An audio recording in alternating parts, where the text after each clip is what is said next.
My 25th birthday should have been a celebration, but instead, it became the day my entire world collapsed. I was sitting in my childhood home's kitchen surrounded by the familiar warmth of my family, or so I thought. The birthday cake sat untouched on the counter, its candles already blown out as my parents, Margaret and David, exchanged those loaded glances that had become increasingly frequent over the past few months. "Ethan," my mother began, her voice trembling in a way I'd never heard before. "There's something we need to tell you. Something we should have told you years ago." My father cleared his throat, his weathered hands fidgeting with the coffee mug that had been his constant companion for as long as I could remember. "Son, you're adopted." The words hit me like a physical blow. 25 years of my life and they were just now telling me? I felt the familiar kitchen walls closing in around me, the same walls that had witnessed my first steps, my homework struggles, my teenage rebellions. Everything I thought I knew about my identity crumbled in that single moment. "What do you mean, adopted?" I managed to croak out, though part of me already knew the answer. My mother's eyes filled with tears. "We adopted you when you were just 3 days old. We wanted to tell you, but the circumstances, they were complicated." That word, complicated, would haunt me for weeks to come. As I stared at the two people who had raised me, loved me, and shaped me into the man I'd become, I realized I didn't know them at all. More importantly, I didn't know myself. The rest of that birthday passed in a blur of awkward conversations and half-answered questions. My parents seemed reluctant to share details about my biological parents, claiming they knew very little. But their nervous energy told a different story. There were secrets here, buried deep, and I was determined to uncover them. That night, lying in my childhood bed, I made a decision that would change everything. I was going to find my birth parents no matter what it took. I had no idea that this simple decision would lead me down a path filled with deception, danger, and revelations that would shake me to my very core. 3 weeks after the revelation, I found myself sitting across from Claire Morrison, a private investigator who specialized in adoption cases. Her office was tucked away in a nondescript building in the city's downtown district, surrounded by the usual urban chaos of honking cars and bustling pedestrians. "Most adoption searches are straightforward," Claire explained, her fingers dancing across her keyboard as she pulled up various databases. "But yours? This is unusual." She had been searching for 2 hours, and her confident demeanor had gradually shifted to concern. Every database she accessed seemed to hit a dead end. My birth certificate showed I was born at Riverside General Hospital, but when she called to request records, they claimed no record of my birth existed. "It's like someone deliberately scrubbed your early history," Claire muttered, pushing her glasses up her nose. "I've seen this before, but only in cases involving witness protection or other sensitive situations." My heart pounded. What kind of sensitive situations? Before she could answer, her phone rang. She glanced at the caller ID and frowned. "Excuse me, I need to take this." As she spoke in hushed tones, I caught fragments of the conversation. "Told you not to call me here?" And, "The client doesn't know." When she hung up, her face had gone pale. "Mr. Ethan, I think we need to pause this investigation for now." "What? Why?" She stood up abruptly, her hands shaking as she gathered the scattered papers from my file. "There are some cases that are better left alone. This might be one of them." I watched in disbelief as she shoved my documents into an envelope and handed it back to me. "I'm sorry, but I can't continue with this case. I'll refund your deposit." Walking out of her office, I felt more confused than ever. Who was that on the phone? And why did a simple adoption search suddenly feel dangerous? That evening, I called my parents demanding answers. But their responses were even more evasive than before. My father kept saying, "Some things are better left in the past, son," while my mother just cried. I was beginning to realize that my adoption wasn't just complicated, it was shrouded in secrets that someone desperately wanted to keep buried. Frustrated by the dead ends, I decided to take a different approach. I started visiting the places connected to my early life, beginning with Riverside General Hospital. The building was old, its brick facade weathered by decades of rain and wind. I walked through the maternity ward, hoping something might trigger a memory or provide a clue. That's where I met Naomi Chin, a nurse who had worked at the hospital for over 30 years. She was organizing files when I approached her, and something in her eyes shifted when I mentioned my name and birth date. "Ethan, you said Ethan?" she whispered, glancing around nervously. Born 25 years ago? My pulse quickened. Yes, do you remember something? She gestured for me to follow her to a quiet corner. I shouldn't be telling you this, but I remember that night. It was chaos. The woman who gave birth to you, she was terrified. She kept saying they would find her, that they would take you away. Who would take me away? Naomi's voice dropped to barely above a whisper. There were men in suits waiting outside the delivery room. They weren't family, I could tell. And after you were born, they spoke with the woman for a long time. She was crying, begging them for something. My blood ran cold. What happened to her? I don't know. She disappeared that same night and you were placed for adoption immediately. But here's the thing. She paused, looking around again. The adoption papers were already prepared. Like they knew exactly what was going to happen.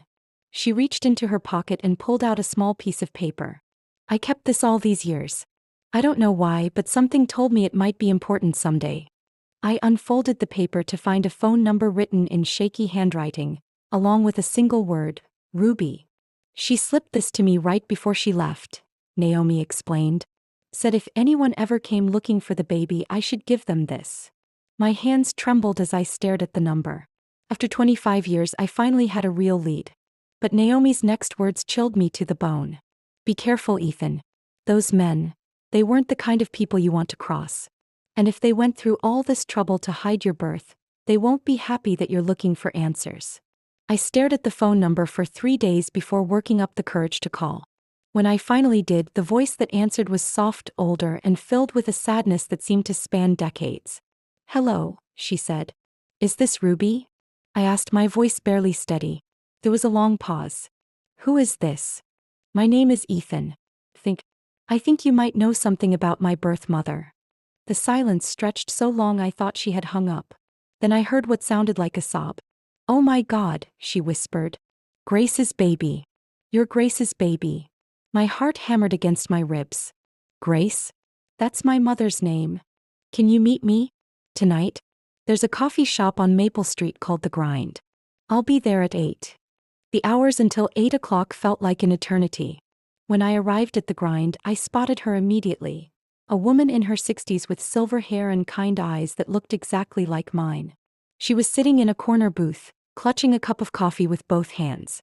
Ruby. I approached cautiously. She looked up and her face crumpled. You have her eyes. You have Grace's eyes. As I sat down across from her, she began to tell me a story that made my blood run cold. Grace hadn't been just any young woman. She had been a witness to something terrible. Something that powerful people would kill to keep secret. Your mother worked as a secretary for a law firm downtown, Ruby explained. Harrison, Blake and Associates. She was just 19, fresh out of high school, trying to make something of herself.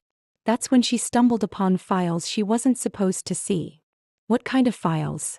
Ruby's hands shook as she reached into her purse and pulled out a photograph. It showed a young woman with dark hair and my exact eyes, standing next to a man in an expensive suit. This is your mother with Nathan Harrison, the senior partner. She trusted him, thought he was a good man. But Grace discovered that the firm was laundering money for some very dangerous people. When she tried to come forward, they threatened her.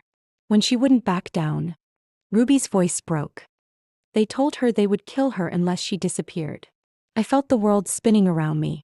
So she went into hiding? For a while. But then she discovered she was pregnant with you. She thought maybe having a baby would change things, that they'd leave her alone. She was wrong. Ruby pulled out another photograph. This one of my mother holding a newborn baby. Me. The night you were born, they gave her an ultimatum. Give up the baby for adoption and disappear forever, or watch them kill you both. She chose to save your life. The coffee shop suddenly felt too small, too airless. My entire life had been built on a lie, and now I was learning that my very existence had put my mother in mortal danger. Where is she now? I asked, though I was terrified of the answer. Ruby's tears fell freely now. I don't know. She left you with the adoption agency and vanished. I never heard from her again. But as she spoke, I noticed something in her eyes, a flicker of deception. Ruby knew more than she was telling me, and I was determined to find out what. The next morning, I stood outside the imposing glass building that housed Harrison, Blake and Associates. The firm had grown substantially since my mother worked there, now occupying 3 floors of one of the city's most prestigious office buildings. Nathan Harrison's name was still on the letterhead, and according to my research, he was now the firm's managing partner. I had crafted a story about being a journalist researching a historical piece about the firm's early days. The receptionist, a polished woman named Sienna, led me to Harrison's office on the 20th floor. Nathan Harrison was in his 60s now, his hair silver and his suit impeccable. But when I mentioned Grace's name, I saw something flash in his eyes. Fear, maybe, or recognition. Grace Morrison, he repeated slowly. That name sounds familiar. She may have worked here briefly in the late 90s. I'm writing about the firm's early employees. I lied smoothly. She worked as a secretary, I believe. Harrison's fingers drummed against his mahogany desk. I'm afraid I don't remember much about her. It was a long time ago and we've had many employees over the years. But his body language told a different story. He was nervous, constantly glancing at his phone, and I noticed him press a button under his desk, likely calling security. Actually, I said, deciding to take a risk, I'm not really a journalist. I'm Grace's son. The blood drained from Harrison's face. For a moment he looked like he might collapse. That's impossible, he whispered. You can't be. I'm 25 years old. I was born at Riverside General Hospital. My mother worked for you and discovered something that made her life dangerous. Harrison stood up abruptly, walking to his window and staring out at the city below. You need to leave. Now. Not until you tell me what happened to my mother. He turned around and I was shocked to see tears in his eyes. Your mother was a good person. She didn't deserve what happened to her. What did happen to her? She discovered that we were handling financial transactions for the Castellano family. Not just legal work. Money laundering, hiding assets, facilitating payments for unsavory activities. My blood ran cold. The Castellanos were one of the most dangerous crime families in the region, known for their ruthless elimination of anyone who crossed them. Grace found the files by accident, Harrison continued. She was organizing documents for a court case and stumbled upon accounts that shouldn't have existed. When she asked me about them, I panicked. I told Vincent Castellano that we had a problem. And he decided to eliminate the problem. I thought they would just scare her, maybe offer her money to keep quiet. I never imagined. His voice trailed off. What happened the night I was born? Harrison's shoulders sagged. Vincent's men were at the hospital. They told Grace that if she ever surfaced again, if she ever tried to contact you or expose what she knew, they would kill both of you. The adoption was their idea. A way to ensure you'd be safe while removing her from the equation. So she's alive? I don't know. I swear to you I don't know. After that night she vanished completely. I've never heard from her since.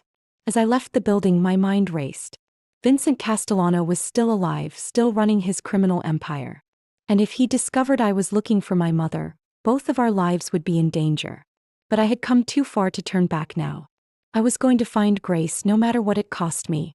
My research into the Castellano family led me to a small Italian restaurant on the outskirts of town called Bella Vista. It was the kind of place that looked innocent enough from the outside but was rumored to be a front for Vincent Castellano's operations. I knew it was dangerous, but I needed to understand what I was up against.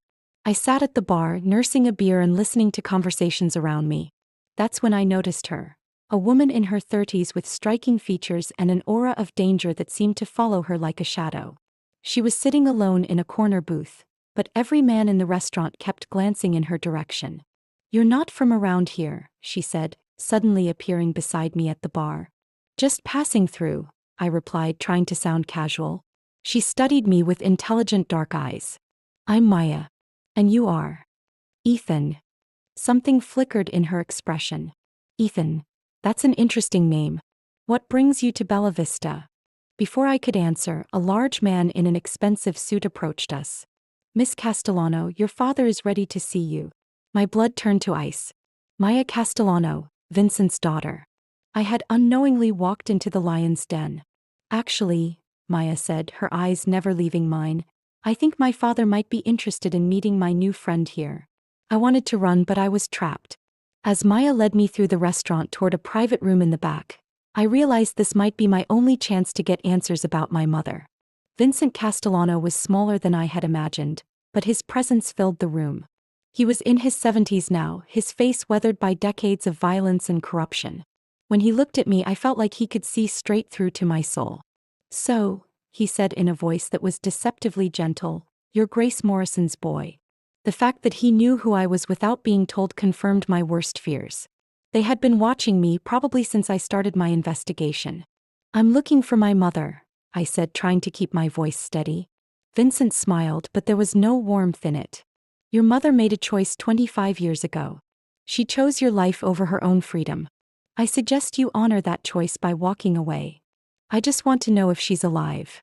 "Some questions are better left unanswered," Maya interjected, but I noticed something in her expression. Pity maybe, or understanding. Vincent leaned forward. "Your mother was a problem that needed to be solved. We solved it. She's gone and you're alive. That's all you need to know." "Gone doesn't mean dead," I pressed. The old man's eyes hardened. "Boy, you're playing with fire. Walk away now and you get to live your life. Keep digging and you'll end up like your mother." But as they escorted me out, Maya slipped something into my pocket. A small piece of paper with an address written on it. When I looked back, she was watching me with an expression I couldn't quite read. Once I was safely away from the restaurant, I examined the paper. The address was for a small town about 3 hours north of the city. Below it, Maya had written 2 words: "She's alive."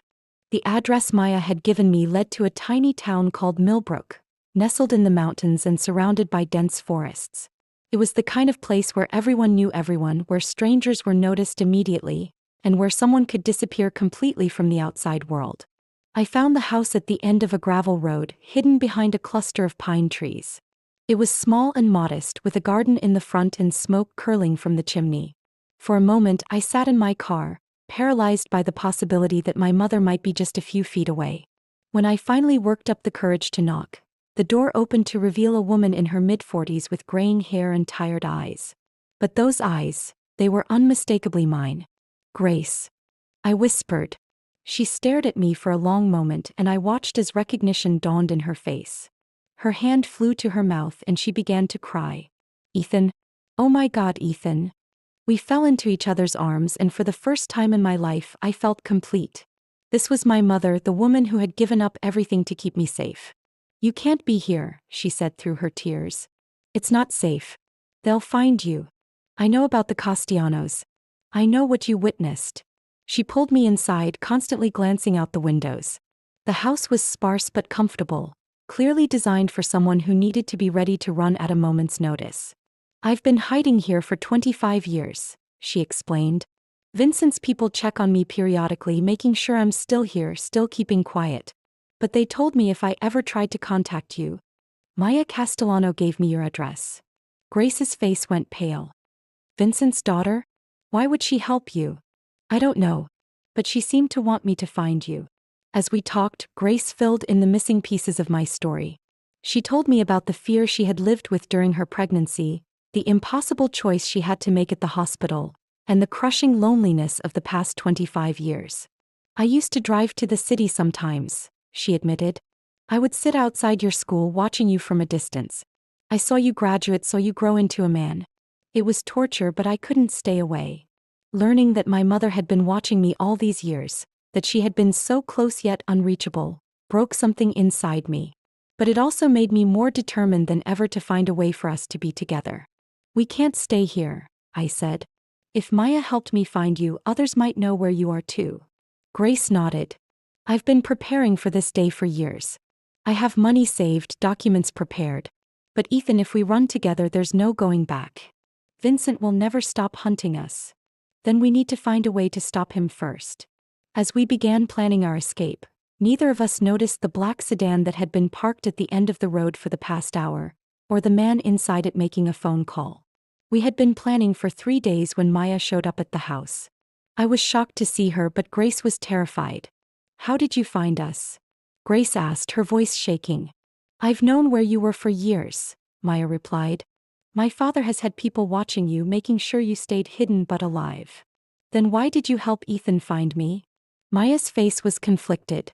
"Because I'm tired of living with my father's sins. Do you know what it's like growing up knowing your family destroys people's lives?" She explained that she had been working against her father's organization for years, secretly gathering evidence of their crimes. But she needed Grace's testimony to bring them down. The files you found 25 years ago, they were just the beginning, Maya said. My father's operation has grown exponentially. He's now connected to human trafficking, drug smuggling, and murder for hire. But the money laundering scheme you discovered is still the foundation of everything. Grace shook her head. I can't testify. The moment I surface, he'll kill us both. Not if we do this right, Maya insisted. I have contacts in the FBI. We can arrange for protection, new identities, a real life for both of you. As we discussed the plan, I found myself studying Maya more closely. She was beautiful, intelligent, and seemed genuinely committed to bringing down her father's empire. But something nagged at me, a feeling that things were too convenient, too perfect. That feeling proved prophetic when FBI agents surrounded the house that evening. But instead of arresting Vincent Castellano, they arrested my mother. Grace Morrison, you're under arrest for obstruction of justice and conspiracy to commit murder, the lead agent announced. I watched in horror as they handcuffed my mother. What's happening? She's the victim here. Maya stepped forward, her face cold and emotionless. I'm sorry, Ethan, but my father needed to eliminate loose ends. The betrayal hit me like a physical blow. Maya had never intended to help us. She had been working for her father all along, using me to find my mother so they could finally deal with her permanently. You see, Maya continued, my father has been planning this for years. He's been preparing evidence that your mother was actually working with the Castellanos, helping them launder money. Now that she's in custody, she'll either confess to crimes she didn't commit, or she'll have an accident in prison. As they dragged my mother away, she looked back at me with eyes full of love and desperation. Find the truth, Ethan. Find the real evidence. It's in Harrison's office. He kept copies of everything. Maya's smile was cold as she watched my world collapse around me. You can try to save her, but you'll fail. Just like she failed to protect you 25 years ago. But Maya had made one crucial mistake. She had underestimated how far I would go to save my mother. And she had no idea that I had been recording our conversation with my phone. With my mother in federal custody and Maya's betrayal burning in my chest, I knew I had only one chance to save her. I needed to get into Harrison's office and find the evidence my mother had mentioned. But the building would be heavily secured and I had no idea how to break into a law firm. That's when I remembered Jude Martinez, my college roommate who had become a skilled hacker.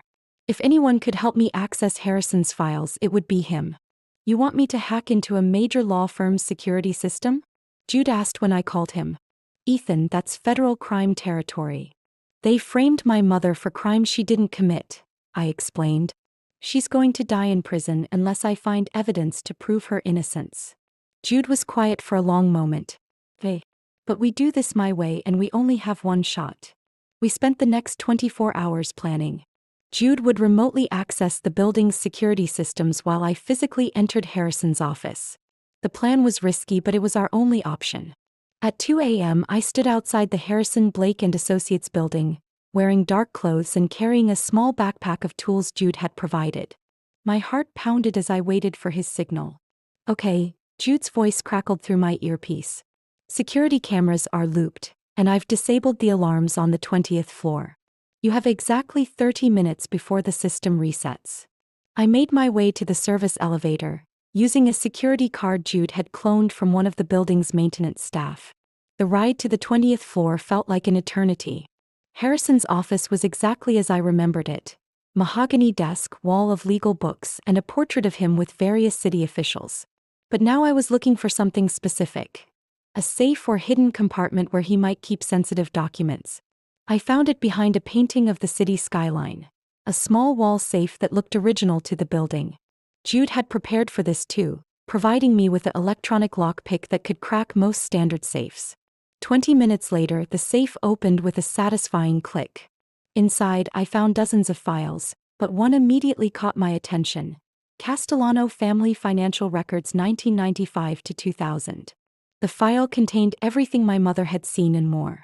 Bank records, wire transfers, payments to judges and politicians, and detailed records of money laundering operations. But most importantly, it contained a letter from Vincent Castellano to Harrison, explicitly discussing their plan to frame my mother if she ever tried to expose them. I've got it, I whispered into my earpiece. Good, because you need to go. No. Security is about to The lights in the office suddenly blazed on. I spun around to find Nathan Harrison standing in the doorway, flanked by two large men in dark suits. "I had a feeling you'd come here eventually," Harrison said. "Vincent told me you were quite persistent." I clutched the file to my chest. "This evidence will exonerate my mother." "No, it won't. Because no one will ever see it." One of the men stepped forward and I saw the gun in his hand. After 25 years of secrets and lies, it was all going to end here in this office where it all began. But then I remembered the recording I had made of Maya's confession. I had uploaded it to a secure server before coming here tonight, with instructions to release it to the media if anything happened to me. "You can kill me," I said, "but the truth is already out there." I recorded Maya confessing to framing my mother. It's set to be released to every major news outlet in the country if I don't check in by morning. Harrison's face went white. "You're bluffing." "Try me." The standoff stretched for what felt like hours but was probably only minutes. Finally, Harrison made a gesture and his men lowered their weapons. "What do you want?" he asked. "My mother's freedom. And Vincent Castellano in prison where he belongs." The next morning, I walked into the FBI field office with Nathan Harrison by my side. He had agreed to cooperate fully in exchange for immunity and protection from the Castellano family. In his briefcase were 25 years' worth of evidence documenting Vincent's criminal empire. Special Agent Caroline Brooks reviewed the files with growing amazement. "This is enough to bring down the entire organization," she said. "But are you sure you want to do this? The Castellanos don't forget and they don't forgive." "My mother has been running for 25 years, I replied. "It's time to end this." The next few weeks were a whirlwind of depositions, witness statements, and media attention. The recordings I had made of Maya's confession were played on every news channel, and the public was outraged by the story of a young woman forced to give up her child to save his life. Vincent Castellano was arrested at his restaurant, along with dozens of his associates.